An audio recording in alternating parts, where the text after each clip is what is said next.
우리 예수님께서 우리 지난주에 40일 동안 이 땅에 부활하신 후에 계셨습니다. 그러면서 예루살렘을 떠나지 말라, 아버지께서 약속하신 것을 기다리라라고 말씀하셨죠. 거기는 두 가지 이유가 있습니다. 첫 번째는 예루살렘 평화의 도시 안에 있었지만 제자들 안에 평화가 없었어요. 그런 제자들 다 문거로 잠그고 두려워 떨고 있는 그 제자들을 통해서 어떻게 하나님의 일을 할 수 있겠습니까?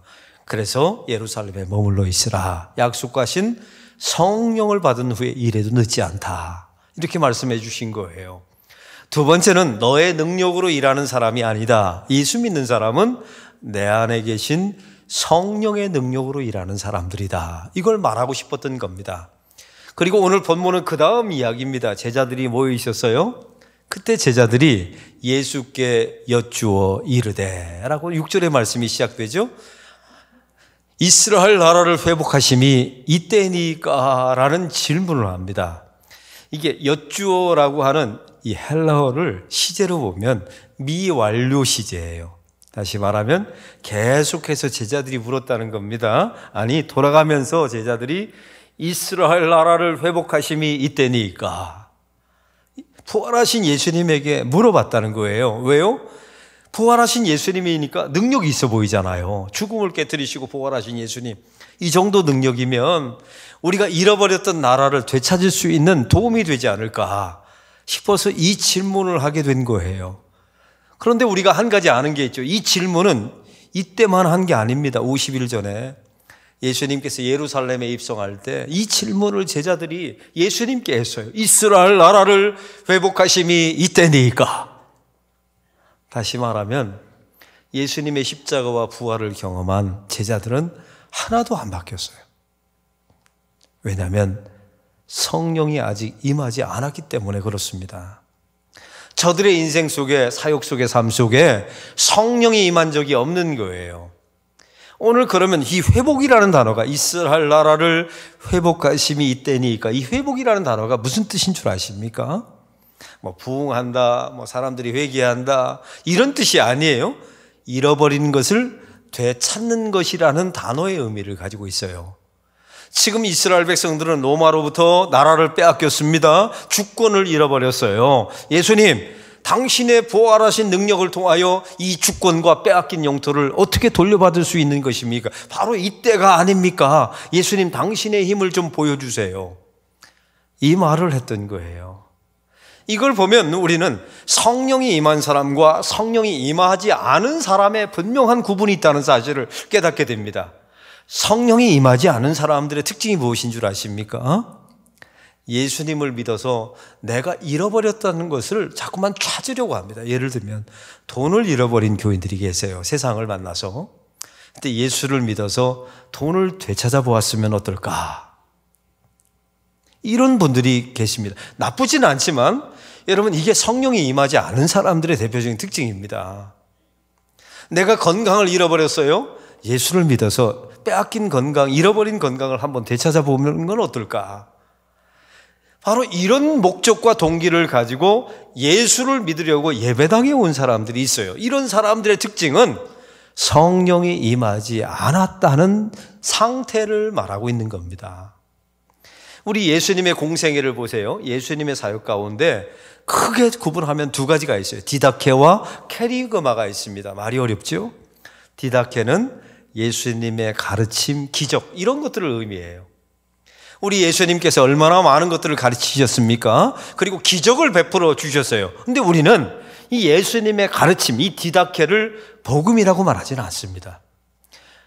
심령이 가난한 자는 복이 있나니 천국이 저희 것이며, 여러분, 이건 복음이 아니에요, 사실은. 왜냐하면 불자들도 이와 비슷한 말을 합니다. 너희의 마음을 비우면 극락이 너희의 것이요. 비슷한 말들이 얼마나 많은지 몰라요. 디다케는 복음이 아닙니다. 그러면 복음이 무엇입니까?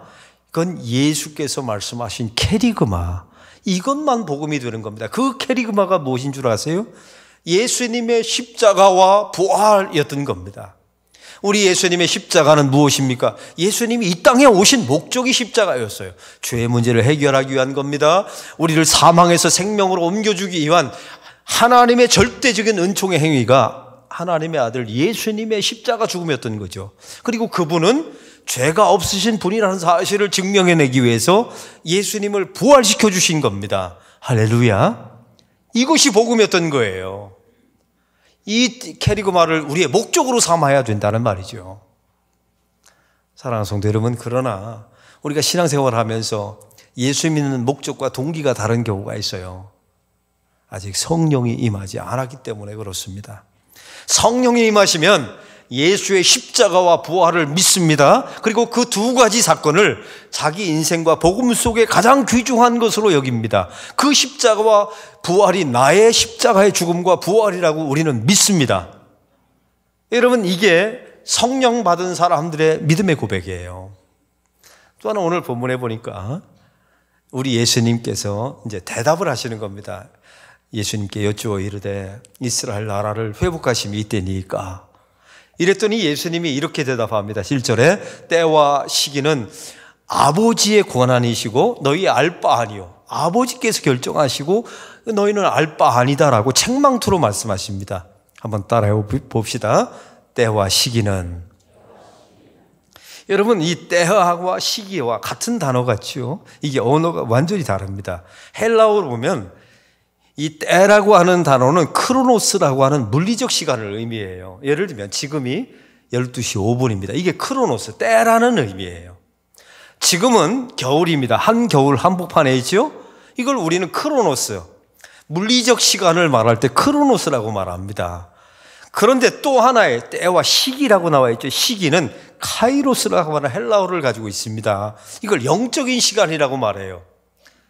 사랑하는 성도 여러분, 성령이 임하지 않는 사람은 그냥 물리적 시간, 크로노스의 시간을 삽니다. 지금 겨울이야. 지금 내 나이가 몇 살 됐어. 오늘 예배가 12시 5분이야. 이런 말만 하며 살아가요. 그러나 성령이 임하면 카이로스의 시간의 개념이 우리 인생 속에 쫙 밀려옵니다. 이건 영적인 시간입니다. 다시 말해볼까요? 예수님이 이 땅에 초림하셨어요. 2000년 전에. 그리고 승천하시고 다시 재림하실 겁니다. 이 초림과 재림 사이를 우리 기독교는 종말이라고 말하는 겁니다. 저와 여러분은 지금 종말의 시대를 살고 있는 거예요. 세상 사람들이 말세다 이런 개념과 달라요. 세상 사람들이 말하는 말세는 아마 험하다, 악하다, 뭐 자연재해가 심하다 이런 말이죠. 근데 여러분 그거 아세요? 피라미드 안에도 수천, 5천 년 전에 있었던 피라미드 안에도 석판이 발견됐는데 그렇게 써 있더라 합니다. 말세다. 그런 개념의 카이로스의 개념이 아닙니다. 예수님의 초림과 재림 사이, 우리는 재림하실 예수님을 기다리며 이 땅에서 손가락을 꼽으며 살아가는 성도들이에요. 이걸 우리는 카이로스, 시기의 삶을 살고 있는 사람이라는 뜻입니다. 또 한 가지요. 세상 사람들은 시간은 흘러가는 것이라고 생각해요. 그런데 성경은 이 개념 자체가 완전히 다릅니다. 시간은 흘러가는 게 아니라 쌓여지는 겁니다. 하나님의 때 이른 비와 늦은 비가 쌓여지고 하나님의 경륜과 하나님의 섭리와 하나님의 뜻이 이렇게 하나하나 쌓여지는 거예요. 저와 여러분이 이 땅을 살아가면서 쓸모없는 시간은 없습니다. 여러분의 인생에 떨어지고 낙방하고 또 직장에 실패하고 결혼도 실패한 성도들이 계시죠. 우리 인생 속에 나는 왜 이렇게 낭비하나? 왜 이런 쓸모없는 시간을 살아가나? 염려하지 마세요. 그게 하나하나 쌓여지는 겁니다. 그게 쌓여져서 하나님의 뜻을 이루게 되는 거예요. 합력하여 선을 이루는 하나님의 시간을 맛보게 되는 거죠. 그걸 우리는 시기, 카이로스라고 말하는 겁니다. 꿈과 비전도 마찬가지예요. 우리는 착각합니다. 꿈과 비전을 자꾸만 찾는다라고 생각해요. 여러분, 꿈과 비전은 찾는 게 아닙니다. 쌓여지는 거예요. 여러분이 실패라고 생각했던 것도 하나하나 쌓이고 여러분이 좋아하던 것도 쌓이고 하나하나 쌓여서 인생을 살아가다 보면 어느 순간인가 그 쌓여진 것들을 통해서 내 꿈과 비전을 발견하게 되는 겁니다. 할렐루야. 이게 하나님의 카이로스의 시간을, 하나님의 시기, 하나님의 경륜의 시기를 살아가는 성령받은 하나님의 백성들의 모습이었던 거예요. 오늘 성경은 또한 예수님께서 8절에 이렇게 말씀하십니다. 오직 성령이 너에게 임하시면 너희가 권능을 받고 예루살렘과 온 유대와 사마리아와 땅끝까지 이르러 내 증인이 되리라 하시니라. 할렐루야. 여러분, 이게 원문에는 이렇게 나와 있습니다. 성령이 임하시면 오직 너희가 권능을 받고, 오직이 여러분 위치가 달라져요, 원문에. 그러면 원문대로 말하면 이 8절이 가장 강조하는 부분은 이거였던 겁니다. 오직이라는 단어가 강조 용법 아닙니까? 이게 오직 너희가 권능을 받고, 한번 따라해 봅시다. 오직 너희가 권능을 받고. 이 권능에 초점이 맞춰져 있어요. 이 권능이 두나미스입니다. 여기서 다이너마이트가 나온 거예요. 힘, 능력, 이걸 상징하죠. 그럼 여러분에게 묻습니다. 우리 안에 성령이 임하시면 제자들과 성도들에게 어떤 권능이 주어질까요?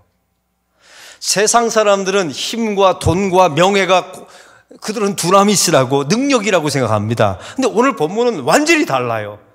기독교가 말하는 권능은 전혀 다른 개념입니다. 그래서 우리가 성령이 임할 때와 임하지 않을 때 내 인생에 무엇이 권능인가 개념 자체가 달라집니다. 그럼 오늘 본문에 성령이 임하면 오직 너희가 권능을 받고, 그 권능은 도대체 무엇일까요? 성령이 임하면 어떤 권능을 받는다는 말입니까? 힘입니까? 돈일까요? 교회 하나 직분일까요? 아니요. 성경은 그렇게 말하지 않았다니까요. 우리 예수님의 공생애를 먼저 살펴보겠습니다. 5절의 말씀에 보니까 오늘 앞절 5절에 이렇게 나와 있습니다. 요한은 너희에게 물로 세례를 베풀었거니와 이제 훗날의 때가 되면 너희가 성령으로 세례를 받을 것이다. 이런 말씀을 하십니다. 근데 여러분, 우리가 예수님의 공생애를 보면 특이한 점이 있어요. 우리 예수님이 공적인 생활을 시작하기 전에 먼저 딱 두 가지를 행하셨습니다. 그 두 가지가 뭔지 기억나세요? 첫 번째는 광야에 나가셔서, 성령의 이끌림 받아 광야에 나가셔서 40일 금식을 하셨어요. 금식이라는 것은 무엇입니까? 외부로부터 들어오는 모든 에너지를 다 끊는 거예요. 그리고 오직 하나님께로부터 온 힘만 소유하겠다는 신앙의 고백입니다. 나를 죽이겠다는 겁니다. 그리고 오직 하나님의 능력으로 주의 일을 감당하겠다는 선언이 금식이었던 거예요. 다시 말하면 예수님은 공생애를 시작하기 전에 자기 부정부터 시작한 겁니다. 사탄이 금식하고 있는 예수님을 찾아와서 세 가지 시험을 하죠. 이 돌을 명하여 떡덩이로 명하여 먹으라. 이때 예수님이 대답하십니다. 사람이 떡으로만 살 것이 아니요 하나님의 입에서 나오는 말씀으로 살 것이라. 우리 예수님은 얼마든지 돌로 떡을 만들어 먹을 수 있었어요. 그런데 하지 않습니다. 내 능력으로 사는 존재가 아니라는 겁니다. 하나님의 입에서 나오는 말씀으로 내가 살 것이다. 이게 자기 부정 아니에요? 나 할 수 있습니다. 이 정도는 얼마든지 할 수 있어요. 우리 예수님은 이렇게 말하지 않았어요. 하나님의 입에서 나오는 말씀으로 내가 삽니다. 이런 자기 부정을 보입니다. 성전 꼭대기에 데려다 놓고 사탄이 말하죠. 뛰어내리라, 천사가 너를 받을 것이다. 이때 예수님이 이렇게 대답하십니다. 주 너의 하나님을 시험하지 말라. 우리 예수님은 얼마든지 뛰어내릴 수 있었어요. 뛰어내려도 천사가 받아줄 겁니다. 그런데 예수님이 말씀하십니다. 하나님을 시험하지 말라. 그리고 사탄이 말하죠. 천하열국을 보여주면서 내 앞에 절하라. 그러면 이 천하열국을 다 너에게 줄 것이다. 이때 예수님이 대답하십니다. 주 너의 하나님만 경배하라. 보세요. 다 하나님께 영광을, 하나님의 능력으로, 하나님의 입에서 나오는 말씀으로 내가 사역할 것이라고 말합니다. 이게 자기 부정이에요. 또한 예수님이 공생애를 시작하기 전에 두 번째 일을 하십니다. 요단강에 내려가시죠. 그리고 세례 요한에게 물 세례를 받아요. 여러분에게 묻습니다. 세례는 누가 받는 겁니까? 죄가 있는 사람이 받는 거예요. 우리 예수님은 하나님의 아들이십니다. 이 땅에 성육신 하셨어요. 그분은 죄가 없는데 요단강에 찾아가서 세례 요한에게 물 세례를 받아요. 도대체 왜 받으셨을까요?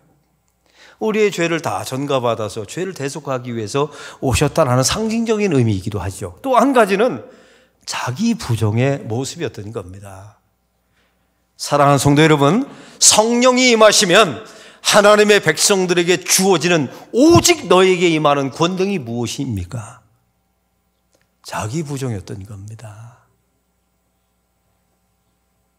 이게 세상의 두나미스와 다른 거예요. 세상의 능력과 완전히 다른 차원입니다. 여러분 가운데 아직도 돈이 힘이다, 또 권력이 힘이다, 이런 마음이 있습니까? 그런 분은 성령이 없는 사람들이에요. 성령이 임하시면 오직 우리에게 주는 권능은 자기 부정이었다는 사실을 여러분 잊지 마시기 바랍니다. 이게 성령이 임한 사람들에게 주시는 하나님의 권능이었다는 사실이에요. 또한 고린도전서 12장 3절은 우리에게 말합니다. 성령으로 말미암지 않고서는 예수를 주라 말할 수 없느니라. 할렐루야. 여러분, 이 말씀의 상황을 보세요. 고린도 도시 안에 그 거대한 황제 숭배 도시입니다. 황제가 주님이에요. 그런 도시 안에서 고린도 교회 성도들이 외치는 겁니다. 예수님이 나의 주님이십니다. 저 예수님이 나의 유일한 황제이십니다. 이러면 순교당하는 겁니다. 근데 그 말을 했다는 거예요. 어떻게 했다고요? 성령으로 말미암아 모든 두려움이 사라집니다. 여러분, 이게 세상 믿지 않는 사람 앞에서 손해보는 상황에서 내가 목사입니다, 내가 장로입니다, 내가 권사입니다, 내가 그리스도인입니다, 이걸 떳떳하게 자랑스럽게 두려워하지 않고 말하는 것, 이게 성령이 말씀하시는 권능이었던 거예요. 이건 성령이 임한 사람에게 주어지는 권능입니다. 또 로마서 8장 26절은 성령에 대해서 이렇게 말하죠. 성령은 우리의 연약함을 아시나니 우리는 구할 바를 알지 못하나 성령께서 말할 수 없는 탄식으로 우리를 위하여 대신 간구하시니라. 이 말이 너무 어렵죠? 성령께서 우리 안에 임하시면 죄를 깨닫게 하셔서 죄를 회개하게 만드신다는 겁니다. 이게 바로 성령의 능력이었던 거예요. 여러분, 세상에 기적을 일으키고 사람들을 막 설교하면 3,000명이 모여들고, 성경은 이걸 권능이라고 말한 적이 없어요. 기독교가 말하는 권능은 성령이 임하자 하나님 앞에 내가 잘못했습니다, 사람들 앞에서 내가 잘못했습니다, 이렇게 말하게 되었다는 거죠. 여러분, 이것은 시켜서 될 문제가 아니었던 겁니다. 성령이 임하자 내 안에 계신 성령께서 말할 수 없는 탄식으로 내 안에서 내 쌓였던 죄에 대해서 성령께서 탄식을 하신다는 겁니다. 이게 기독교가 말했던 권능이었던 거예요. 또한 요한복음에 보니까 성령님을 예수의 영이라고 말합니다. 왜 예수의 영일까요? 성령 받으면, 성령이 함께하면 예수님을 높여요. 지금까지 성령 받기 전에 나를 높였죠. 나를 기쁘게 살아왔습니다. 근데 성령이 임하는 순간에 우리 인생의 권능의 개념이 바뀝니다. 예수님을 높이는 게 우리의 권능이에요. 예수님을 기쁘시게 하는 것이 우리의 권능입니다. 이게 성령 받으면 이런 능력이 나타나요. 이게 기독교가 말하는 권능이었던 겁니다. 또한 진리의 영이라고 요한복음에 나와 있죠. 성령님은, 따라해 봅시다. 성령님은 진리의 영이십니다. 이 말의 원뜻은 이렇습니다. 성령이 임하면 무엇이 진리인지를 다 구분하게 된다는 거예요. 우리 안에 무엇이 진리인지, 세상의 그 수많은 지식의 홍수 속에서 무엇이 진리인지를 우리가 깨닫게 되고 찾아내게 될 줄로 믿습니다. 이런 분별력이 생기게 되는 거예요. 또한 성령을 요한복음에는 보혜사 성령이라고 말하죠. 우리를 돕는 영입니다. 지금까지는 성령 받기 전에 내 힘으로 했어요. 그러니까 힘든 거예요, 인생이. 그 알량한 내 힘으로 미래도 몰라요, 능력도 없어요, 언제 죽을지도 몰라요, 자기 죽는 날짜도 몰라요, 자기가 주인이라고 말하면서 자기 죽는 날짜도 몰라요. 이런 인생이 자기 힘으로 살려고 하니까 얼마나 인생이 고단합니까? 그때 성령께서 우리에게 보혜사 성령으로 오십니다. 우리를 도우시겠다는 거예요. 성령이 임하면 내 힘으로 사는 것이 아니라 성령의 힘으로 살아가게 됩니다. 여러분, 저는 지난 주간에 독감이 걸렸습니다. 온몸이 아프고, 사실은 이 3부 예배 설교 후에 제 방에서 쓰러졌다가 지금 왔어요. 제가 앉아서 예배 드리기 전에, 하나님, 이게 저의 체력의 한계입니다. 겨울 되면 빌빌거리고, 이제 4부 예배 설교 한 번 남았는데 제발 저에게 마지막 힘을 주십시오. 그렇게 기도하고 설교하는 거예요. 여러분, 제가 좀 힘 있어 보이죠? 눈치 못 채셨죠? 이게 저의 힘이 능력이라면 이렇게 될 수가 없어요. 성령께서 함께 하시고 능력을 주시니까 이 일이 감당되게 되는 겁니다. 이게 성경이 말씀하시는 권능, 두나미스, 다이너마이트였던 겁니다. 성령이 임할 때 자기 부정의 권능이 나타납니다. 성령이 임할 때 예수를 높입니다. 성령이 임할 때 나의 능력이 아니라 예수의 능력으로 살아갑니다. 성령님의 능력으로 살아가요. 여러분, 성령이 임할 때 우리 시간이 쌓여져서 지금 미래가 불투명해 보이지만 하나님께서 이 모든 것이 쌓여지면 나의 꿈과 비전이 발견될 것이다. 이런 믿음을 갖게 하십니다. 우리는 카이로스의 시간을 사는 성도로 만들어주는 줄로 믿습니다. 여러분, 권능은 내 안에서 죄를 회개하는 게 권능이에요. 이런 권능이 이제 묻습니다. 우리 무화교회 안에 있습니까? 아멘. 그럼 교회를 살리실 겁니다. 내가 살리는 게 아니라 성령님이 살리실 거예요.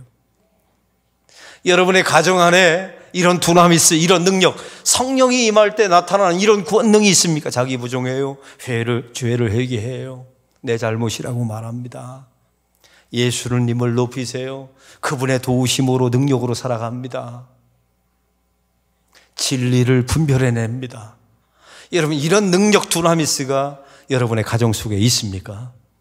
아멘. 그럼 여러분은 성령이 임한 것입니다. 또한 오늘 성경은 말하죠. 예루살렘과 온 유대와 사마리아와 땅끝까지 이르러 내 증인이 되리라. 이 되리라는 단어는 헬라어로 보면 미래형이면서 명령형입니다. 지금은 그렇지 않지만 성령이 임하시면 너희가 땅끝까지 가서 증인, 위트니스. 여러분, 이게 성경으로 말하면, 원문으로 말하면 순교자가 된다는 뜻이에요. 본래는 순교자가 되게 만들 것이다. 그리고 순교자가 되어라 라는 미래형이면서 명령형으로 나온 겁니다. 그리고 하나님의 백성을 성령께서 땅끝으로 끌고 가는 겁니다. 그 땅끝이 어디였을까요? 바울에게는 스페인과 로마가 땅끝이었어요.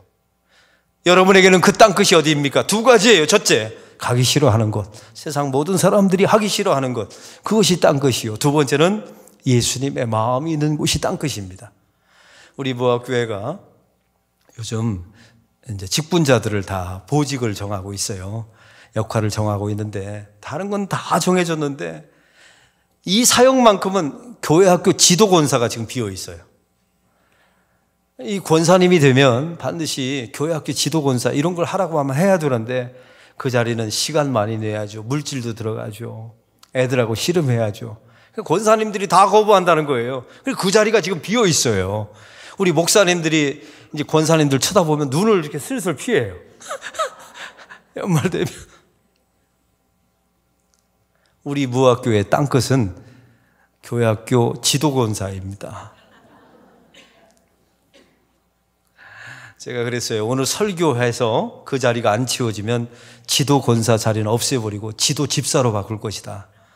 제가 집사님으로 채운다고 제가 말씀을 드렸어요. 성령이 임하시면 우리 교회 안에 땅끝이 어딘지가 보입니다. 그 땅끝은 누구도 안 하려고 하는 그 사역들이에요. 저 주차봉사단에서 매연 곳에서 일하는 그 사역, 그것이 땅끝 아닙니까? 저 주방에서 일하는 우리 권사님들, 집사님들, 저희가 땅끝 아니에요? 저 교회 학교에서 지도권사로 그 누구도 하지 않으려고 하는 그런 사역들이 우리의 땅끝 아닙니까? 성령이 임하면 우리를 주님께서 그런 곳으로 끌고 가주십니다. 이것이 기독교가 말하는 두나미스 권능이었다는 사실입니다. 이런 권능을 저와 여러분이 소유하기를 바랍니다.